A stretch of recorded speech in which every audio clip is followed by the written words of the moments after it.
Hi, I'm Leo with Track My Visa Now. We're making this video to talk about the date ranges that were recently skipped by USCIS, and we figured it would be a great opportunity to give a broader update on USCIS processing, what they've been working on over the last 3 months, where in the backlog they currently are, and what you can expect in the future. In order to help visualize what the USCIS has been working on over the last 3 months, I'm going to take you over to our History Explorer, part of our admin dashboard here at Track My Visa Now.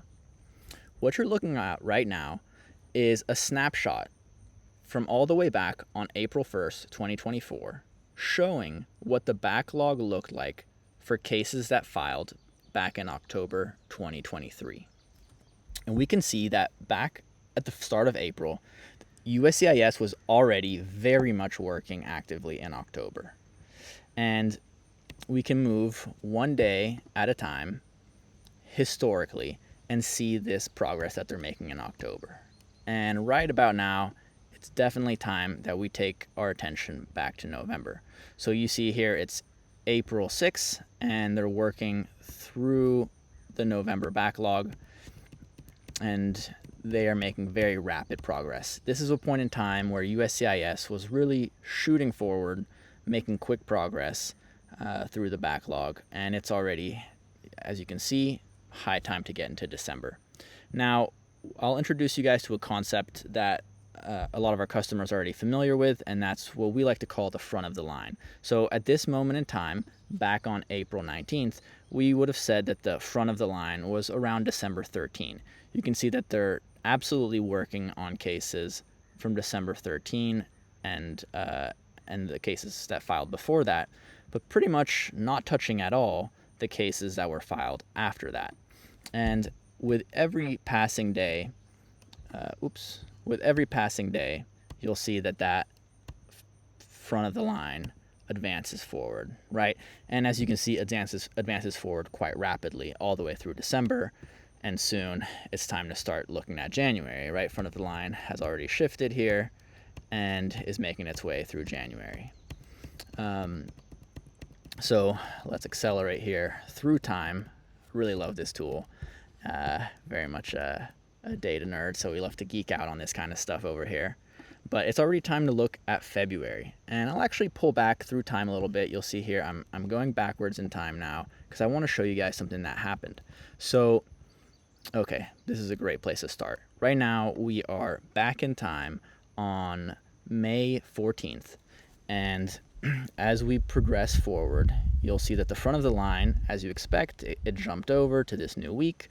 They're continuing to work. Now they're making their way into February 22nd.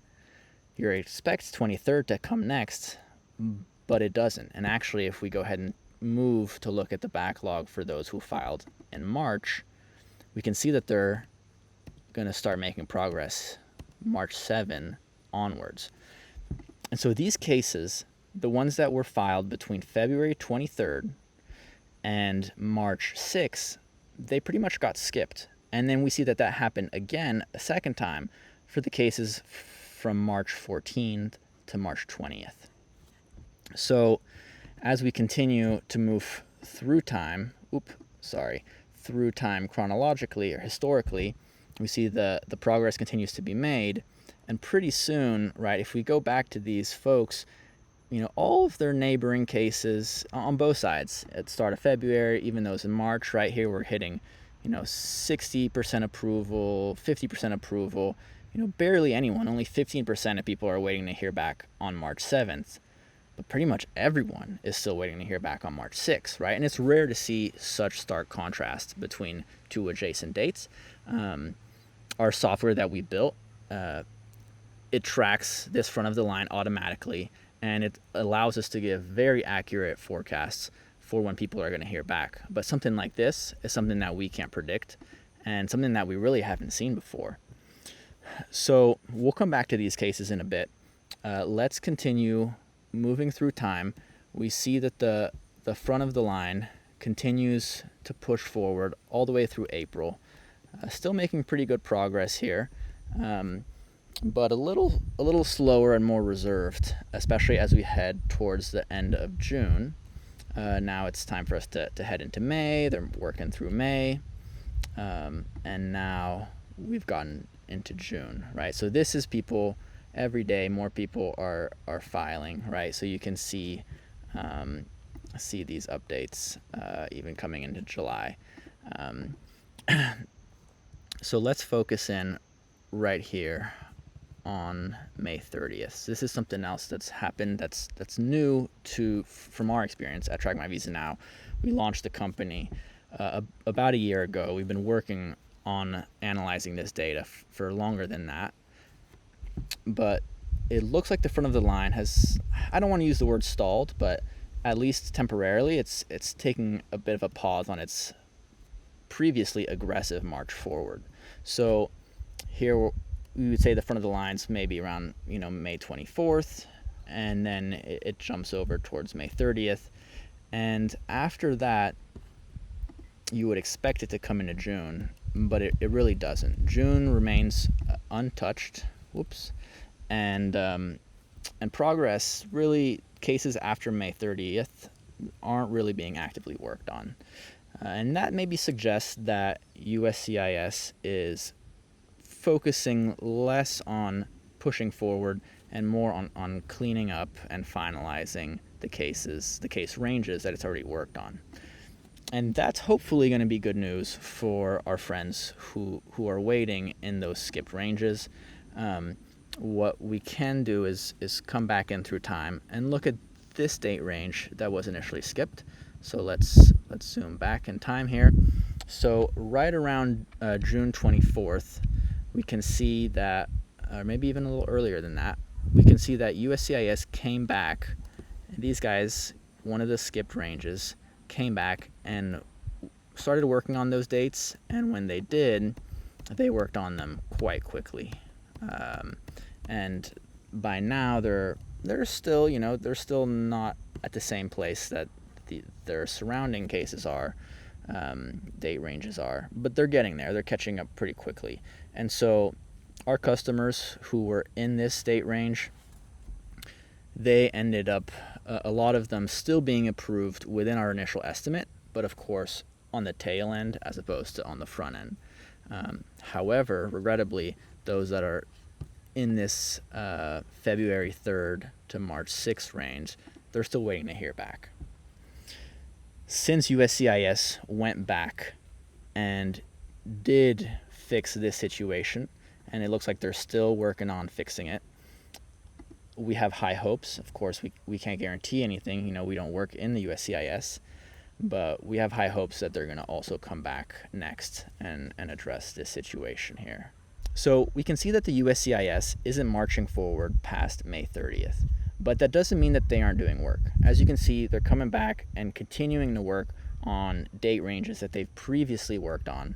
And if you look on our public-facing site, you can absolutely see this is just the last day. For example, today's July 9th, so this would be the work that they did on Monday, July 8th. You can see that they're absolutely, working on cases, especially March through May, continuing to focus and kind of double down on those areas of interest. Obviously, there's a lot of rejections that are happening in July, and that's to be expected. Rejections happen early on in the process. Rejections are not like a denial, which is when you're truly denied. Your USCIS decides you're not fit to be an applicant for a fiancee visa. Rejection just means that you fail to sign, or you send in the wrong version of the form, etc. And that happens right at the start. Now, we also want to give credit where credit is due. Let's look at the big picture and take a few steps back.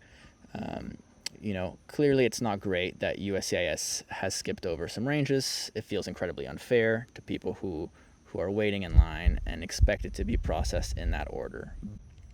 So taking a step back, let's look at something that's available on our app at the historical wait time graph to see the general big picture trend. So 1 year ago exactly, in July 2023, people who were being processed had waited over a year on average, almost 13 months. Now, people are waiting 3 months flat on average. That's an incredible reduction in the backlog. We really didn't expect we would get to where we are here today. And so that's a testament, despite small hiccups here and there, USCIS has truly crushed their target of getting the wait times back under 6 months. And they're doing a phenomenal job burning through the backlog at a really high rate. As we discussed, though, they do seem to be slowing down a bit. And that's something that we can see here on the public site. We can see that if we choose weekly chart and we do daily average, so that makes sure, holidays like July 4th just happened, make sure that that doesn't, inflate the denominator and make the numbers look worse than they really are. We can still see that once we do this daily averaging, this week, there was only Monday, so there's not too much data on. But if we look even at the last 4 weeks, they're processing around 200 to 250 cases. Whereas before, sometimes they were even hitting above 400, but punching consistently in the mid 300s. And so that's definitely a bit of a sign that USCIS is maybe realizing that they've more than achieved their goals. They're almost fully caught up with the backlog at this point. And so perhaps they're going to start, turning their attention in other areas. But again, wait times are at a historic low, and USCIS did an incredible job with that. So none of that is terrible news to be sharing. It's to be expected.